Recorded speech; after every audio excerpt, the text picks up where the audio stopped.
మీరు సంపాదించిన మనీని హ్యాపీ మనీగా మార్చుకోవాలనుకుంటే విజువలైజేషన్ 2.0కి జాయిన్ అవ్వండి. నమస్తే రామ్ సార్. నమస్తే అండి. హ్యాపీ మనీ, ఎప్పుడైతే హ్యాపీ మనీ విజువలైజేషన్ కాన్సెప్ట్ మనం రెడీ చేసామో కొన్ని ఎపిసోడ్స్ కూడా మనం చేస్తూ ఉన్నాం. లాస్ట్ ఏదైతే బ్యాచ్ జరిగిందో చాలామంది హ్యాపీ మనీ కాన్సెప్ట్ని అడాప్ట్ చేసుకొని చాలా హ్యాపీ ఫీల్ అయ్యి ఫీడ్బ్యాక్ ఇచ్చిన వాళ్ళు ఉన్నారు. డబ్బుకు సంబంధించి చాలామందికి ఇంకా ఇన్సెక్యూరిటీస్ ఉన్నాయి. ఏ విధంగా అంటే కొన్ని చేదు అనుభవాలు వాళ్ళని వెంటాడుతూ ఉంటుంటాయి. ఆర్థిక సమస్యలు వచ్చినప్పుడు డబ్బును చూస్తే భయపడడం, డబ్బు వల్లే సమస్య పుట్టిందని ఫీల్ అవ్వడం, ఈ డబ్బే లేకపోతే బాగుంటుందేమో అని అనుకోవడం, ఇటువంటివన్నీ మాట్లాడుతూ ఉంటుంటారు. సో డబ్బు వల్ల కలహాలు వస్తాయని చెప్తూ ఉంటుంటారు. అవమాన పాలైన వాళ్ళు ఉంటుంటారు, రోడ్డును పడ్డ వాళ్ళు ఉంటుంటారు. దానివల్ల ఒక బ్యాడ్ మెమరీ ఖచ్చితంగా ప్రతి ఒక్కరి జీవితంలో ఉంటుంటుంది. దాన్ని ఏ విధంగా ఓవర్కమ్ చేయాలి అంటారు? నిజంగా ప్రతి మనిషి జీవితంలో బ్యాడ్ మెమరీ ఉంటుందండి. యాక్చువల్గా చాలామంది ఈ బ్యాడ్ మెమరీని మన జీవితంలోంచి, మన ఆలోచనల్లోంచి తీసేయాలి. ఇట్లాంటిది ఏదైనా ఒక ఎరేజర్ ఉంటే ఎంత బాగుంటుందో అనిపిస్తూ ఉంటుంది. ఎందుకంటే గతంలోకి వెళ్ళలేం, వెళ్ళి ఆ జ్ఞాపకాన్ని తీసేసి చూడలేం. సో అది అలా చెరిపేస్తే బాగుంటుందని అనుకుంటారు కొన్ని మెమరీస్. అయితే ఇట్లాంటి మెమరీస్, ఈ జ్ఞాపకాలు మన అభివృద్ధికి సంబంధించిన లేదా మన జీవితంలో ముఖ్యమైన డబ్బు విషయంలో కనుక ఉంటే, ఆ జ్ఞాపకం ఎప్పుడు మనల్ని వెంటాడుతూ ఉంటే డబ్బు మన జీవితంలోకి రాకుండా చేయడానికి అది పెద్ద ప్రధాన కారణం. ఫర్ ఎగ్జాంపుల్, మనకి ఇట్లా బ్యాడ్ మెమరీ ఇట్లా ఎరేజ్ చేయడం ఉంటే ఎంత బాగుంటుందో అనుకుంటాం. So let us understand how to erase bad memory. మనకు అవసరం లేని, అక్కర్లేని, మనల్ని ముందుకు తీసుకెళ్ళని మెమరీని ఎలా తీసేయాలో మనం తెలుసుకుందాం. ఎందుకంటే ఈ మెమరీని ఎందుకు తొలగించాలో ఉంటే ఏమైంది అని అనుకుంటాం కదా. అండ్ ఈ మెమరీతో సమస్య ఏంటంటే effects everyday behaviour and emotions. ప్రతిరోజు మన ప్రవర్తన, మన భావోద్వేగాలకు ముడిపడి ఉంటుంది. ఫర్ ఎగ్జాంపుల్ చూడండి, నేను చిన్నప్పుడు సినిమాలు చూస్తుంటే రావు గోపాలరావు ఏం చేశాడంటే, అప్పుడు ఒక సినిమాలో మెడకి ఆ కాలర్, నెక్ కాలర్ పెట్టుకొని ఉండేవాడు. పెట్టుకొని విలన్. ఆ రావు గోపాలరావుని చూసిన ప్రతిసారి నాకు అతను విలన్ కదా కోపం వస్తూ ఉండేది. అతను నెక్ కాలర్ పెట్టుకొని ఆ సినిమాలో పాత్ర ఉంది అది అలా. తర్వాత నాకు బయట ఎవరు నెక్ కాలర్ కనిపించినా రావు గోపాలరావు లాంటి వాడే అనుకుంటా. ఆ వ్యక్తిత్వమే అలాంటిది అనుకునే. వ్యక్తిత్వం అలాంటిదే. ఎందుకంటే అట్లాంటి వ్యక్తిత్వం ఉన్న వాళ్ళే ఇలా కాలర్ బోన్ పెట్టుకుంటారు. ఇది మనకు తెలియదు అనలైజ్ చేస్తే తప్ప. వాళ్ళ మీద మంచి ఇంప్రెషన్ ఉండదు, వాళ్ళతో సరిగ్గా మాట్లాడలేము, వాళ్ళ మీద జడ్జిమెంట్ తొందరగా ఉంటుంది. ఎగ్జాక్ట్లీ. ఇది నేను ఊరికే ఒక ఎగ్జాంపుల్ చెప్పాను, కానీ చాలాసార్లు మన లైఫ్లో కొన్ని మెమరీస్ని క్యారీ చేయడానికి, కొన్ని మనం ముందుకు వెళ్ళకపోవడానికి, కొన్ని నిర్ణయాలు తీసుకోకపోవడానికి, కొన్ని భావోద్వేగమైన బాధలు కలగడానికి కారణం ఏంటంటే అప్పుడెప్పుడో చిన్నప్పుడు మనకు కలిగిన మెమరీస్. ఒక ప్రయోగం చేశారండి, అట్లాంటి ప్రయోగం మనం ఒకటి చేద్దామని. మీకు ఒక ఏముంది అసలు, మీ అనుభవం ఏంటో చెప్పండి. నేనేమి ఇచ్చాను, మీకు ఏం కనిపిస్తోంది? కప్పు కనిపిస్తుంది. కప్పులో 500 నోట్ ఉంది. ఒకసారి దాన్ని బాగా చూడండి. ఇప్పుడు మీరు కప్పు కింద పెట్టండి. రైట్, కళ్ళు మూసుకోండి. Now imagine coffee cup without 500 rupee note. అసలు నోటు లేకుండా కేవలం కప్పుని మాత్రం, మీరు చేతికి ఇచ్చిన కప్పుని మాత్రం, 500 రూపీ నోటు మాత్రం ఉండకూడదు. కప్పు మాత్రం గుర్తు తెచ్చుకునే ప్రయత్నం చేయండి. Yes, 5 4 3 2 1. Open your eyes. Only ఖాళీ కప్పు కనిపించిందా? నాకు అందులో కాఫీ పైనుంచి ఇది ఉన్నట్టే అనిపిస్తుంది తప్ప ఇది లేకుండా పిక్చర్ రావట్లేదు. మీరు చూశారు. సో చూసిన తర్వాత మెమరీలో ఒక ప్రయోగం చేశారు. ఇలాగే ఏవైనా 2 వస్తువులు అసోసియేట్ అయ్యి మెమరీలోకి వెళ్ళిన తర్వాత, ఆ తర్వాత మనం ఒకటి మాత్రమే చూడాలి అని అనుకుంటే బ్రెయిన్ సహకరించట్లేదు, 2 కలిపే చూపిస్తుంది తప్ప తీసి చూపించట్లేదు. నా అనుభవాలు, నా జ్ఞాపకాలు, నేను చూసిన దృశ్యాలు అన్నీ అసోసియేట్ అయ్యి రిజిస్టర్ అయ్యి ఉంటే, నేను ఎప్పుడైనా సరే అది వద్దు, ఆ జ్ఞాపకం వద్దు అని అనుకుంటే వీలు కావట్లేదు. నాకు ఆ జ్ఞాపకంతో పాటు భావోద్వేగాలు కూడా దాంతోపాటే వస్తున్నాయి. అందుకనే మీ మీద ఒపీనియన్ ఇతరుల మీద ఒపీనియన్, ఇతరులను ఎవరిని ఎలా చూడాలి, నేను ఎట్లాంటి నిర్ణయాలు తీసుకోవాలన్నిటి మీద అన్నిటి మీద ఇంపాక్ట్ ఎప్పటికప్పుడు చూపిస్తూనే ఉంటుంది. True sir. ఎస్పెషల్లీ డబ్బు మీద అయితే ఇంకా అది బలంగా ఉంటుంది. అప్పు తీసుకున్న డబ్బు కావచ్చు, అప్పు ఇచ్చిన డబ్బు కావచ్చు, లేదా లాస్ అయిన సిచ్యుయేషన్ కావచ్చు, వ్యాపారంలో చూసుకున్నా, ఏదైనా బిజినెస్లో చిన్న చిన్న వాటిలో చూసుకున్నా డబ్బుతో ముడిపడి ఉంటుంది. ఎప్పుడైతే డబ్బు పైన ఎఫెక్ట్ పడుతూ ఉంటుందో అదొక చేదు అనుభవంలో మిగిలిపోతుంటుంది. ఇవ్వాలన్నా, ఇన్వెస్ట్ చేయాలన్నా వెనకాడుతూ ఉంటాం. ఎందుకంటే పరిస్థితులు మారుంటాయి, అయినా మీ నిర్ణయం మన పద్ధతి మారదు. ఆ విషయంలో షాపింగ్ చేసేటప్పుడు కానివ్వండి, ఇన్వెస్ట్ చేసేటప్పుడు కానివ్వండి, డబ్బులు సెక్యూరిటీ ఉంటుంది ఖచ్చితంగా, ఎప్పుడు ఉంటుంది.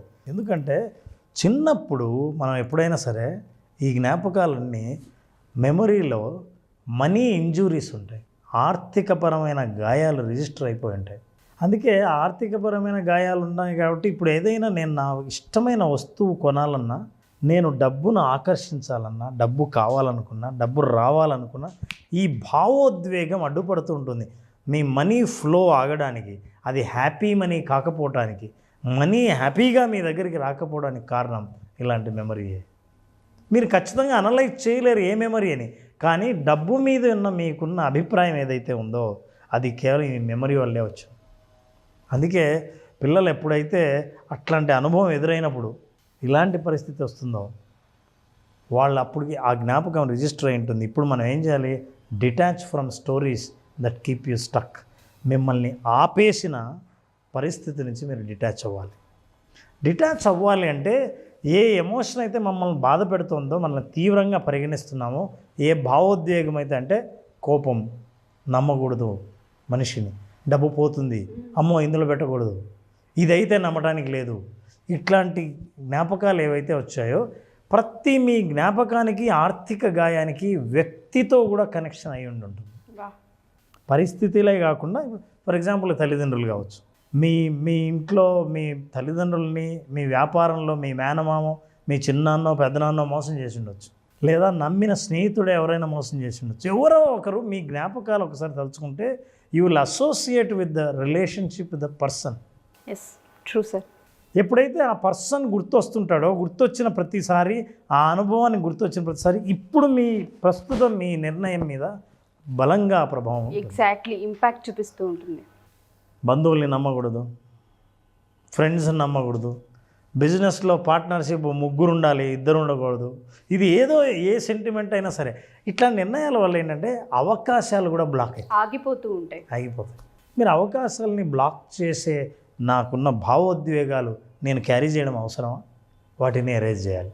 ఎలా సార్ ఎరేజ్ అంటే ఒక మనిషిలో తను అనుభవించిన ఏదైతే అది బ్యాడ్ మెమరీ అది ఇంకెక్కువ గుర్తుండే అవకాశమే ఉంటుంది. ఎప్పుడైతే మన జీవితంలో మళ్ళీ చూడకూడదు అనుకున్న మెమరీ మనల్ని హాంట్ చేస్తూ ఉంటుంది. దాన్ని ఎలా ఎరేజ్ చేయగలమంటారు? ఇది బిగ్గెస్ట్ ఛాలెంజ్. చిన్న టెక్నిక్ ఉంది.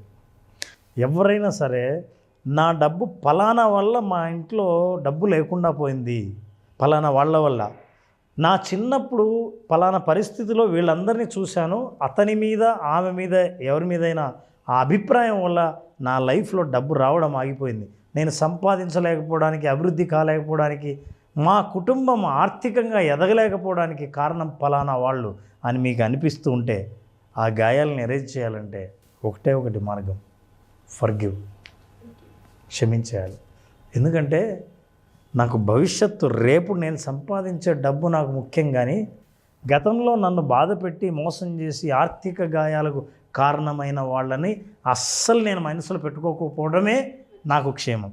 ఈ విషయం తెలిసినప్పుడు ఒక్క ఎక్సర్సైజ్ చేస్తే ఆ మెమరీని తుడిపేయచ్చు. ఆ ఎక్సర్సైజ్ ఏంటంటే ఒక్కసారి ఈ ఆర్థిక గాయాన్ని గుర్తుకు తెచ్చుకోండి. గుర్తుకు తెచ్చుకున్న తర్వాత ఎవరో వ్యక్తి మీకు మొహం గుర్తొస్తుంది. మీ పార్ట్నర్ కావచ్చు, అది మీరు చిన్నప్పుడే కానక్కర్లేదు, మీరు యుక్త వయసులో కానీ గతంలో జరిగినట్టు కానీ ఆ జ్ఞాపకాల వల్లే మీరు ఏ నిర్ణయం తీసుకోరు. నాకు ఇటీవల వచ్చిన మన బిజినెస్ కోచింగ్, ఈ హ్యాపీ మనీ తర్వాత చాలామంది బిజినెస్ ఇంప్రూవ్ చేసుకోవడానికి కోసం అని వచ్చిన కోచింగ్లో దాదాపు 80% కేసులన్నీ ఏంటంటే నాకు ఆగిపోవడానికి ఎవరు కారణం అని వాళ్ళ గురించి చెబుతారు. ఏం జరిగింది గతంలో అంటే ఎవరో ఒక వ్యక్తి ఉంటాడు అందులో, వ్యక్తి లేదా వ్యక్తులు. వాళ్ళు ఈరోజు కనుక ఈ ఎక్సర్సైజ్ చేయగలిగితే అద్భుతంగా ఆ మెమరీని ఎరేజ్ చేస్తారు. ఎందుకు ఎరేజ్ చేయాలంటే నా ప్రగతి ముఖ్యం, నా జ్ఞాపకం కంటే, నాకు ఉపయోగపడని బరువు కంటే నా జీవితాన్ని తేలిగ్గా చేసే ఉపయోగపడే మెమరీ చాలా అవసరం. ఎగ్జాక్ట్లీ. దాన్ని చేయాలంటే ఒకటి కామెంట్ బాక్స్లో మీ మనసులో ఫస్ట్ తలుచుకోండి ఎవరో కారణం. తలుచుకున్న తర్వాత ఈ సెంటెన్స్ టైప్ చేయండి. టైప్ చేస్తే మీకున్న మెమరీ మెల్లిగా స్లోగా బయటకు వెళ్తున్నట్టు ఉంటుంది. ఎందుకంటే అది జర్నల్లో రాయటం కానీ ప్రోగ్రామ్ చూసినప్పుడు వెంటనే టైప్ చేయడం కానీ చేస్తే there is a connection between mind and body. మీరు అనుకున్నది యాక్షన్ రూపంలో చేత్తో చేసినప్పుడు అది రిజిస్టర్ అయిపోతుంది. Then you are removing. So ఏమనుకోవాలంటే వాళ్ళని గుర్తుకు తెచ్చుకుని you have to type this sentence, look at this sentence. నేను అతన్ని లేదా ఆమెను క్షమిస్తున్నాను. అందులో మీరు ఇప్పుడు జనరాసిటీ కాదు, బాగా ఆలోచించండి. మీరు వాళ్ళ పట్ల ఏదో దయ చూపించి జాలి చూపించి లేదా వాళ్ళు చాలా మంచివాళ్ళు అయిపోయారు మారిపోయారు కాదు. నాకు అవసరం, నా జీవితంలో మనీ ఫ్లో ఆగిపోయింది మనీ రావాలి అంటే నేను స్టెప్ తీసుకోవాలి. ఆ ఫ్లోకు అడ్డుకట్ట ఏదైతే ఉందో కాలువకు దాన్ని తీసేయాలి. ఇది అడ్డుగా ఉంది ఈ మెమరీని ఎరేజ్ చేయాలి. క్షమిస్తున్నానుతో ఎరేజ్ చేయొచ్చు. నేను అతన్ని ఎవరినైనా సరే మైండ్లో అతను లేదా ఆమెను క్షమిస్తున్నాను అన్నప్పుడు ఆలోచించండి, money is flowing into your life. You are allowing. మీరు దానికి పర్మిషన్ ఇస్తారు, డబ్బుకి పర్మిషన్ వస్తుంది. సో ఎవరైనా సరే మా ఈ ఎపిసోడ్ ఇక్కడ వరకు ఎవరైతే చూస్తూ ఉన్నారో ప్రతి ఒక్కరికి ఒక మెమరీ ఖచ్చితంగా ఉంటుంటుంది. అది కూడా డబ్బుకు సంబంధించింది అయితే చిన్న మొత్తంలో కావచ్చు పెద్ద మొత్తంలో కావచ్చు, ఎక్కడో అక్కడ ఏదో ఒక మనిషి దగ్గర ఆగిపోయి ఉంటుంటారు. ఆ ఇంపాక్ట్ ప్రతిసారి ప్రతి సందర్భంలోనూ తెలుసో తెలియకో ఇంపాక్ట్ని చూపిస్తూనే ఉన్నారు, క్రియేట్ చేస్తూనే ఉన్నారు. మీరు కనుక ఒక ప్రశాంతంగా 5 నిమిషాలు కళ్ళు మూసుకొని పర్సన్ని గుర్తు తెచ్చుకొని అతను కావచ్చు ఆమె కావచ్చు ఆమెను నేను క్షమిస్తున్నానన్న ఒక్క పదం ఫీల్ అవుతూ మనస్ఫూర్తిగా కామెంట్ రూపంలో కామెంట్ చేయండి.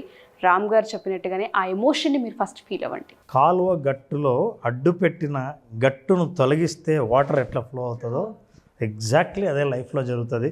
మీరు ఇది చేసిన తర్వాత కావాలంటే మీ మానసిక స్థితిని గమనించండి, ఎంత తేలిగ్గా ఫీల్ అవుతారో. ఇలా మీరు కంటిన్యూస్గా వాళ్ళని క్షమించే ఎక్సర్సైజ్ చేయడం ద్వారా, వాళ్ళని క్షమించడం ద్వారా వెంటనే లైఫ్లో తేలికపడి మీ నిర్ణయాల మీద పాత బ్యాడ్ మెమరీ ప్రభావం మెల్లిగా వెళ్ళిపోయి మీ లైఫ్లో డబ్బు ప్రవహించడం మొదలు పెడుతుంది. Wonderful Ram sir.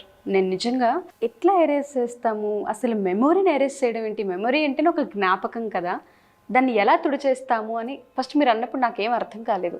అసలు ఏం చెప్తారు, కంక్లూజన్ ఏంటి అని నేను ఎదురు చూస్తూ ఉన్నాను. ఎందుకంటే ఎవరు మద్దతులని చెప్పండి, ప్రతి ఒక్కరికి ఎక్కడో అక్కడ ఏదో ఒక టైంలో దెబ్బ పడే ఉంటుంది. పడకుండా అయితే అసలు బయటికి రాము, లైఫ్లో ఆ సిచ్యుయేషన్ లేకుండా ఎవరికి ఉండదు కూడాను. దానివల్లే కొన్ని సందర్భాల్లో జాగ్రత్త పడవచ్చు, అతి జాగ్రత్త పడవచ్చు. దానికి ఒక సైంటిఫిక్ రీజన్ ఉందండి. నేను ఒక్క క్షణంలో చెప్తాను సైంటిఫిక్ రీజన్ ఎందుకు అది ఎరేజ్ అవుతుందని. మీకు జ్ఞాపకం రిజిస్టర్ అయినప్పుడు అది నెగిటివ్ ఎమోషన్, నెగిటివ్ ఎమోషన్ అంటే బాధ, కోపం, ద్వేషం, ఇట్లాంటివన్నీ నెగిటివ్ ఎమోషన్స్తో రిజిస్టర్ అయి ఉంటాయి. కాబట్టి మీ డబ్బు ఫ్లో ఆగిపోయింది. ఇప్పుడు ఏం చేస్తాం అంటే ఎరేజ్ చేయడం కోసం దాన్ని నేరుగా ఎరేజ్ చేయలేరు, దానికి ఇంజెక్ట్ చేయాల్సింది ఒక పాజిటివ్ ఇంజెక్షన్ ఇస్తాం. నేను మిమ్మల్ని క్షమిస్తున్నాను అన్నప్పుడు పాజిటివ్ ఎనర్జీ అందులో పోతే నెగటివ్ ఎనర్జీ డిఫ్యూజ్ అయిపోతుంది. అంటే అచ్చా వాళ్ళని క్షమించేసారు, ఇంకా వాళ్ళ గురించి అనవసరం, మనకు కావాల్సింది ముఖ్యంగా మన ఫ్లో ఆగిపోయింది అని ఎప్పుడైతే ఆ తేలిగ్గా ఆ ఉదార స్వభావం మీరు ఎప్పుడైతే చూపించారో అది డిఫ్యూజ్ అయిపోతుంది, అట్లా ఎరేజ్ అయిపోతుంది. మన ఎమోషన్ ఎప్పుడైతే తేలిక చేసేస్తూ ఉంటుంటామో వైబ్స్ కూడా ఆ విధంగానే సపోర్ట్ చేస్తుంటాయి, యూనివర్స్ కూడా ఆ విధంగానే సపోర్ట్ చేస్తూ ఉంటుంటుంది. Wonderful Ram sir. చాలామంది క్లాసెస్ అడుగుతూ ఉన్నారు, ఎప్పుడున్న అవకాశం ఉంటుంది? నారాజు జూలై 12th క్లాస్ స్టార్ట్ చేస్తున్నాం. చాలామంది అడుగుతున్నారు 5 days సెషన్లో. ఈ 5 days సెషన్లో అసలు మనిషి ఏమీ లేని స్థితి నుంచి ఉన్న స్థితి నుంచి ఉన్నత స్థితికి చేరడం కోసం, ఆర్థికంగా ఉన్నత స్థితికి చేరడం కోసం ఉన్న వనరులను ఎలా ఆలోచించాలి, ఎట్లా మనం ఆర్థికంగా ప్రగతి సాధించాలి, ఆర్థిక స్వాతంత్రాన్ని సాధించాలి తెలుసుకోవాలనుకుంటే విజువలైజేషన్ 2.0 హ్యాపీ మనీని, మీ మనీని హ్యాపీగా మార్చి హ్యాపీ మనీని మీ దగ్గరకు చేర్చే మార్గాలు తెలుసుకోవాలనుకుంటే ఈ ప్రోగ్రామ్ అటెండ్ అయిన వాళ్ళకు ఖచ్చితంగా విజువలైజేషన్ 2.0లో ఎక్స్పీరియన్స్ అవుతారు. జూలై 12th నుంచి బ్యాచ్ స్టార్ట్ అవుతుంది. జాయిన్ అవ్వాలి అనుకున్నటువంటి వాళ్ళు స్క్రీన్ మీద కనిపిస్తున్న నెంబర్కి కాల్ ఆర్ మెసేజ్ వాట్సాప్ చేసి వెంటనే ఎన్రోల్ చేసుకోండి. మీ దగ్గర డబ్బు నిలవాలి అని అంటే దానికి ఒక ఎమోషన్ కావాలి. ఆ పర్ఫెక్ట్ ఎమోషన్ ఏంటి, ఎందుకు నా దగ్గర డబ్బులు నిలవట్లేదు, నా బ్రెయిన్ బ్యాంక్ బ్యాలెన్స్ వైపుకి ఎందుకు వెళ్ళట్లేదు అనుకున్నటువంటి వాళ్ళకి సరైన సమాధానం దొరికేటువంటి ఒకే ఒక class visualisation 2.0 happy money. So వెంటనే ఎన్రోల్ చేసుకోండి. Anyways thank you sir, thank you so much Ram garu. Thank you Ram, thank you. Suman టీవీలో మీ పర్సనల్ అండ్ బిజినెస్ ప్రమోషన్స్ కోసం కింది నెంబర్కి కాంటాక్ట్ చేయండి.